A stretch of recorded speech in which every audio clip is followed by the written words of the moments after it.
ಇನ್ನು ರಾಷ್ಟ್ರ ರಾಜಧಾನಿ ನವದೆಹಲಿಯ ಜಂತರ್ ಮಂತರ್ ಮೈದಾನ ಇವತ್ತು ರಣಾಂಗಣವಾಗಿತ್ತು.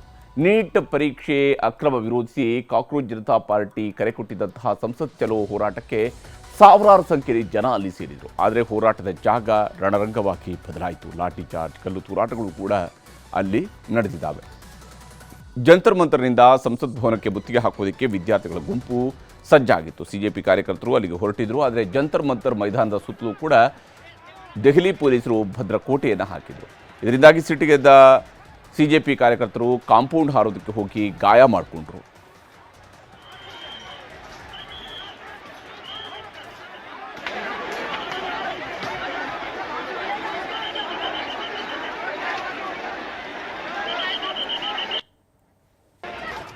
ಇದಾದ ಮೇಲೆ ಜಂತರ್ ಮಂತರ್ನಂತೆಯೇ ಪಟೇಲ್ ಚೌಕ್ನಲ್ಲೂ ಕೂಡ ಸಾವಿರಾರು ವಿದ್ಯಾರ್ಥಿಗಳು ಜಮಾಯಿಸಿದ್ರು. ಪೊಲೀಸ್ ಬ್ಯಾರಿಕೇಡ್ಗಳನ್ನು ಕಿತ್ತಿಸಿದು ನುಗ್ಗಿದ್ರು. ಸಿಜೆಪಿ ಕಾರ್ಯಕರ್ತರನ್ನು ಕಂಟ್ರೋಲ್ ಮಾಡೋದಕ್ಕೆ ಅಶ್ರುವಾಯು ಸಿಡಿಸಲಾಯಿತು. ಮನಸೋ ಇಚ್ಛೆ ಲಾಠಿ ಚಾರ್ಜ್ ಕೂಡ ಪೊಲೀಸರು ಮಾಡಿದರು. ಹೆಣ್ಮಕ್ಳು ಅಂತಾನು ನೋಡದೇ ಹೊಡೆದು ಅವ್ರನ್ನ ಕಂಟ್ರೋಲ್ಗೆ ತೆಗೆದುಕೊಳ್ಳುವಂತಹ ಪ್ರಯತ್ನವನ್ನು ಪೊಲೀಸರು ಮಾಡ್ತಾ ಹೋದರು.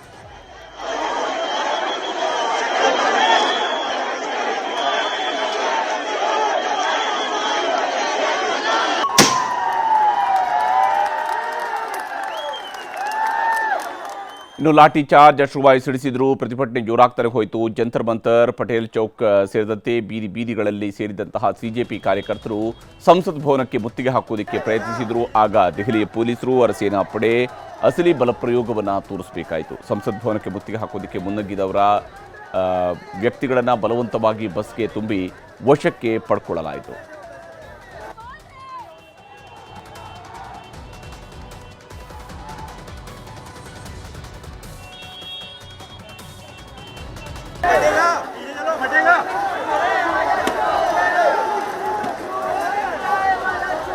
ಇನ್ನು ಬ್ಯಾರಿಕೇಡ್ಗಳನ್ನು ಕೂಡ ಕಿತ್ತೆಸೆದಂತಹ ಸಿಜೆಪಿ ಕಾರ್ಯಕರ್ತರ ಮೇಲೆ ಬಲವಂತದ ಕ್ರಮವನ್ನು ತೆಗೆದುಕೊಳ್ಳುವಂತಹ ಕೆಲಸವನ್ನು ಪೊಲೀಸರು ಕೂಡ ಮಾಡಿದರು. ವಿದ್ಯಾರ್ಥಿನಿಯರನ್ನು ಬಿಡದ ಪೊಲೀಸರು ಎಲ್ಲರನ್ನೂ ಕೂಡ ಎಳೆದೊಯ್ದರು. ಪಟೇಲ್ ಚೌಕ್ನಲ್ಲಿ ಕೂತಿದ್ದವರ ಮೇಲೂ ಕೂಡ ಅವರನ್ನೂ ಕೂಡ ವಶಕ್ಕೆ ಪಡ್ಕೊಳ್ಳಲಾಯಿತು. ಅವರೆಲ್ಲರನ್ನೂ ಕೂಡ ಬಲವಂತವಾಗಿ ಅಲ್ಲಿಂದ ಕರೆದೊಯ್ಯುವಂತಹ ಕೆಲಸವನ್ನು ಪೊಲೀಸರು ಮಾಡಿದರು. ಈ ಸಂದರ್ಭದಲ್ಲಿ ಕೆಲವರಿಗೆ ಗಂಭೀರ ಗಾಯಗಳು ಕೂಡ ಆಗಿದ್ದಾವೆ.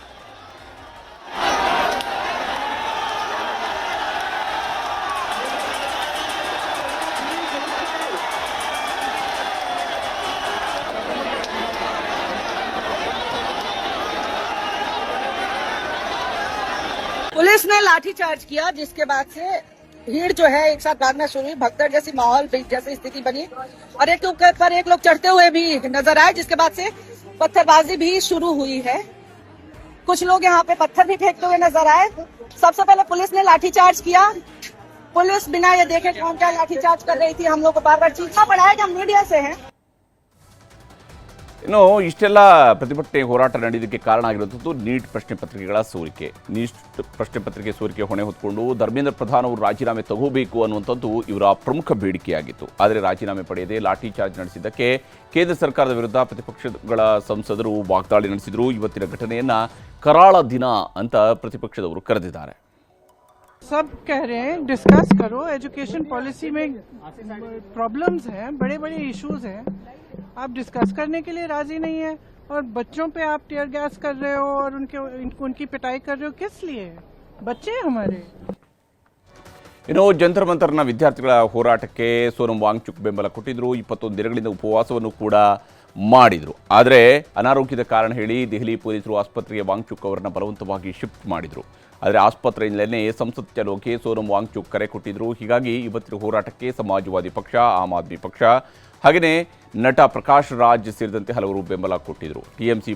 ಟಿಎಂಸಿಯ ಮಹುವಾ ಮೊಯಿತ್ರಾ, ಶಿವಸೇನೆಯ ಆದಿತ್ಯ ಠಾಕ್ರೆ, ಆಜಾದ್ ಸಮಾಜ್ ಪಕ್ಷದ ಚಂದ್ರಶೇಖರ್ ಆಜಾದ್, ದೆಹಲಿಯ ಮಾಜಿ ಮುಖ್ಯಮಂತ್ರಿ ಅತಿಶಿ, ಅರವಿಂದ್ ಕೇಜ್ರಿವಾಲ್ ಇವರೆಲ್ಲರೂ ಕೂಡ ಸಿಜೆಪಿಯ ಹೋರಾಟಕ್ಕೆ ಇಳಿದಿದ್ರು. ಸೋನಂ ವಾಂಗ್ಚುಕ್ ಪತ್ನಿ ಕೂಡ ಪ್ರತಿಭಟನೆಯಲ್ಲಿ ಪಾಲ್ಗೊಂಡಿದ್ರು. ಎಲ್ಲರೂ ಇದ್ದಾಗಲೇ ಇಲ್ಲಿ ಲಾಠಿ ಚಾರ್ಜ್ ಕೂಡ ನಡೆಸಲಾಗಿತ್ತು.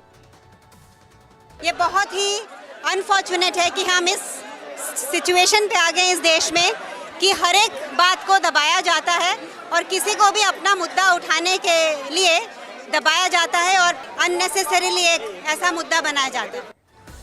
ಹೀಗೆ ಗಲಾಟೆಗಳು ಹೆಚ್ಚಾಗ್ತಾ ಇದ್ದಂತೆ ಸಂಸತ್ನ ಅಷ್ಟ ದಿಕ್ಕುಗಳನ್ನು ಕೂಡ ಬಂದ್ ಮಾಡಲಾಯಿತು. ಸಿಆರ್ಪಿಎಫ್, ಸಿಐಎಸ್ಎಫ್, ಆರ್ಪಿಎಫ್ ಸಿಬ್ಬಂದಿ ಸಂಸತ್ನ ಎಲ್ಲ ಗೇಟ್ಗಳನ್ನು ಬಂದ್ ಮಾಡಿದರು. ಗೇಟ್ಗಳಲ್ಲಿ ಸೇನಾಪಡೆಗಳನ್ನು ನಿಯೋಜಿಸಿ ಸಂಸತ್ ಆವರಣಕ್ಕೆ ಯಾವುದೇ ರೀತಿಯಲ್ಲೂ ಕೂಡ ಸಿಜೆಪಿ ಕಾರ್ಯಕರ್ತರು ಎಂಟ್ರಿ ಕೊಡದಂತೆ ಲಾಕ್ ಮಾಡಿದರು. ಇನ್ನೊಂದು ಕಡೆ ಗಲಾಟೆಯ ವೇಳೆ ಕೆಲ ಪೊಲೀಸರಿಗೂ ಕೂಡ ಕಲ್ಲೇಟು ಬಿದ್ದಿದ್ದು ಗಂಭೀರವಾಗಿ ಗಾಯಗೊಂಡು ಆಸ್ಪತ್ರೆ ಸೇರಿದ್ದಾರೆ. ದೆಹಲಿಯಲ್ಲಿ ಇಷ್ಟೆಲ್ಲ ರಾಜಕೀಯ ರಣರಂಗ ಸೃಷ್ಟಿಯಾದ ಮೇಲೆ ಕೇಂದ್ರ ಸರ್ಕಾರ ಸಿಜೆಪಿಯ ಮನವಿ ಸ್ವೀಕರಿಸೋದಕ್ಕೆ ಮುಂದಾಗಿದೆ. ಜೆ.ಪಿ. ನಡ್ಡಾ ಅವರನ್ನು ಕಳಿಸಿ ಅವರ ಮೂಲಕವಾಗಿ ಸಿಜೆಪಿಯ ಇಬ್ಬರು ಸದಸ್ಯರ ಜೊತೆಗೆ ಮಾತುಕತೆಯನ್ನು ನಡೆಸಿದ್ದು ಅವರ ಮನವಿಯನ್ನು ಕೂಡ ಸ್ವೀಕರಿಸಿದ್ದಾರೆ. ಇಲ್ಲಿ ಬಹಳ ಮುಖ್ಯವಾಗಿ ಕಾಕ್ರೋಚ್ ಪಕ್ಷದ ಮನವಿಗಳನ್ನು ಸ್ವೀಕರಿಸಲಾಗಿದ್ದು ಅದರಲ್ಲಿ ಬಹಳ ಪ್ರಧಾನವಾಗಿದ್ದಂಥದ್ದು ಕೇಂದ್ರ ಶಿಕ್ಷಣ ಸಚಿವ ಧರ್ಮೇಂದ್ರ ಪ್ರಧಾನ್ ಅವರ ರಾಜೀನಾಮೆಯನ್ನು ಪಡ್ಕೊಳ್ಬೇಕು ಅನ್ನುವಂಥದ್ದು ಅವರ ಆಗ್ರಹ ಆಗಿತ್ತು. ಹಾಗೆಯೇ ಮೃತ 21 ನೀಟ್ ಎಕ್ಸಾಮನ್ನು ಪೋಸ್ಟ್ಪೋನ್ ಮಾಡಿದ ಮೇಲೆ ಅಂದರೆ ಇನ್ನೊಂದು ಬಾರಿ ಮರುಪರೀಕ್ಷೆಗೆ ಆದೇಶವನ್ನು ಮಾಡಿದ ನಡುವೆ ಮೊದಲ ನೀಟ್ ಪರೀಕ್ಷೆಯನ್ನು ಬರೆದು ಅದು ರದ್ದುಗೊಂಡ ನಂತರ 21 ವಿದ್ಯಾರ್ಥಿಗಳು ಮಾಡ್ಕೊಂಡಿದ್ದು ಅವರ ಕುಟುಂಬಕ್ಕೆ ತಲಾ 1 ಕೋಟಿ ರೂಪಾಯಿಯ ಪರಿಹಾರವನ್ನು ಕೊಡಬೇಕು ಅಂತ ಹೇಳಿ ಸಿಜೆಪಿ ಆಗ್ರಹಿಸ್ತಾ ಇದೆ. ಹಾಗೆಯೇ ಈ ವಿಚಾರದಲ್ಲಿ ಯಾವುದೇ ಷರತ್ತುಗಳಿಲ್ಲದೇ ಸೋನಂ ವಾಂಗ್ಚುಕ್ ಅವರನ್ನು ಅವರ ಹೋರಾಟದ ಕಾರಣದಿಂದಾಗಿ ಅವರನ್ನು ಬಿಡುಗಡೆ ಮಾಡಬೇಕು ಅನ್ನುವಂತಹ ಆಗ್ರಹವನ್ನು ಕೂಡ ಸಿಜೆಪಿ ಈ ಹಂತದಲ್ಲಿ ಮಾಡಿರುವಂಥದ್ದು. ಷರತ್ತುಗಳನ್ನು ಒಪ್ಪಿದರೆ ಪ್ರತಿಭಟನೆಯನ್ನು ನಾವು ಕೈ ಬಿಡ್ತೀವಿ ಅಂತ ಸಿಜೆಪಿ ಕೇಂದ್ರ ಸರ್ಕಾರಕ್ಕೆ ಮನವಿಯನ್ನು ಮಾಡಿದೆ, ತಮ್ಮ ಮನವಿ ಪತ್ರವನ್ನು ಕೊಟ್ಟಿದ್ದಾರೆ. ಹೀಗೆ ಸಿಜೆಪಿಯ ಮನವಿಗಳಿಗೆ ಇನ್ನೂ ಕೇಂದ್ರ ಸರ್ಕಾರ ಸ್ಪಷ್ಟ ಉತ್ತರವನ್ನು ಕೊಟ್ಟಿಲ್ಲ. ಶಾಂತಿಯುತ ಪ್ರತಿಭಟನೆ ನಡೀತಾ ಇದೆ. ಇನ್ನೊಂದು ಕಡೆ ಸೋನಂ ವಾಂಗ್ಚುಕ್ ಉಪವಾಸ ಸತ್ಯಾಗ್ರಹವನ್ನು ನಿಲ್ಲಿಸೋದಿಲ್ಲ ಅಂತ ಹೇಳಿದ್ದಾರೆ. ಇದೆಲ್ಲದರ ಮಧ್ಯೆ ಸಂಸತ್ನ ಒಳಗೂ ಇವತ್ತು ಪ್ರತಿಪಕ್ಷಗಳು ಗದ್ದಲ ಎಬ್ಬಿಸಿದ್ವು. ರಾಜ್ಯಸಭೆಯಲ್ಲಿ ಕಲಾಪ ಆರಂಭದ ವೇಳೆ ದೆಹಲಿಯಲ್ಲಿ ನಡೀತಾ ಇರುವಂತಹ ಹೋರಾಟ ಮತ್ತು ಸಿಜೆಪಿ ಕಾರ್ಯಕರ್ತರ ಮೇಲಿನ ಲಾಠಿ ಚಾರ್ಜ್ ಬಗ್ಗೆ ಮಲ್ಲಿಕಾರ್ಜುನ ಖರ್ಗೆ ಪ್ರಸ್ತಾಪಿಸಿದರು. ಆದರೆ ಖರ್ಗೆ ಮಾತಿಗೆ ಅವಕಾಶ ಕೊಡದ ರಾಜ್ಯಸಭೆಯ ಸಭಾಪತಿ ಕಲಾಪವನ್ನು ಮುಂದೂಡಿದರು. ಲೋಕಸಭೆಯಲ್ಲಿ ನೀಟ್ ಪರೀಕ್ಷೆ ಅಕ್ರಮದ ಜೊತೆಗೆ ಅಯೋಧ್ಯೆ ರಾಮ ಮಂದಿರ ಲೂಟಿ ವಿಷಯವನ್ನು ಚರ್ಚೆಗೆ ಕೈಗೆತ್ತಿಕೊಳ್ಳಬೇಕು ಅಂತ ಪಟ್ಟು ಹಿಡಿದರು. ಆದರೆ ಅದಕ್ಕೆ ಅವಕಾಶ ಸಿಗಲಿಲ್ಲ. ಗಲಾಟೆ ಜೋರಾಗ್ತಾ ಇದ್ದಂತೆ ಅಧಿವೇಶನವನ್ನು ನಾಳೆಗೆ ಮುಂದೂಡಿಕೆ ಮಾಡಲಾಗಿದೆ.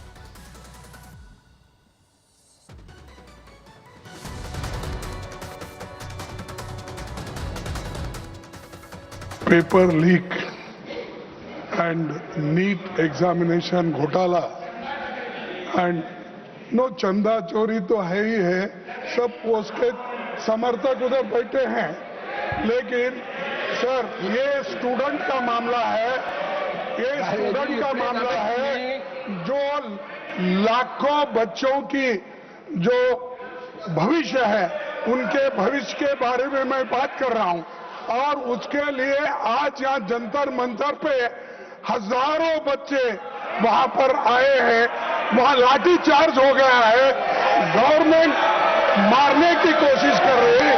ये कौन सी सरकार है? ये कौन सी सरकार है जो सबका साथ सबके विकास की बात कर रही है? आप बच्चों की सुनना नहीं चाहते. सरकार है क्या अहंकार है आपके अंदर? ये अहंकार बोल रहा है. अगर सरकार होती तो सुनती, बच्चों की बात सुनती. और नीट एग्जामिनेशन अगर हुआ है और उसमें अगर ये धांधली हुई है तो उसके लिए जिम्मेदार कौन है? क्रेडिबिलिटी किसकी है? किसको ये तैयारी करनी थी? ದೆಹಲಿಯಲ್ಲಿ ಇಷ್ಟೆಲ್ಲ ಗಲಾಟೆ ಆಗೋ ಮೊದಲು ಅಧಿವೇಶನ ಶುರುವಾಗುವಾಗ ಪ್ರಧಾನಮಂತ್ರಿ ಮೋದಿಯವರು ಕೂಡ ಮಾತನಾಡಿದರು. ಸ್ಕೈ ರೂಟ್ ರಾಕೆಟ್ ತಯಾರಿಸಿದ 22 ವರ್ಷದ ಯುವಕರು ದೇಶಕ್ಕೆ ಮಾದರಿ ಅಂತ ಹೇಳಿದರು. ಜೊತೆಗೆ 56 ವರ್ಷದ ಯುವಕರ ಬಗ್ಗೆ ನಾನು ಮಾತಾಡ್ತಿಲ್ಲ ಅಂತ ರಾಹುಲ್ ಗಾಂಧಿ ಅವರನ್ನ ಕಿಚಾಯಿಸಿದ್ದಾರೆ. ಮೋದಿಯವರ ಮಾತಿಗೆ ಮಲ್ಲಿಕಾರ್ಜುನ ಖರ್ಗೆ ತಿರುಗೇಟು ಕೊಟ್ಟಿದ್ದಾರೆ. और भारत के युवाओं ने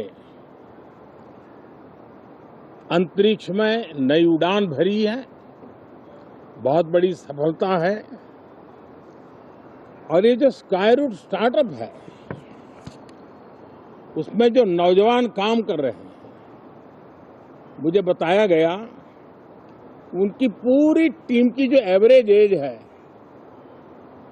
वो सिर्फ 28 साल है. ऐसे नौजवानों ने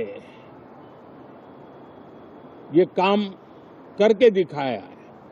मैं किसी 56 साल के नौजवान की बात नहीं कर रहा हूं.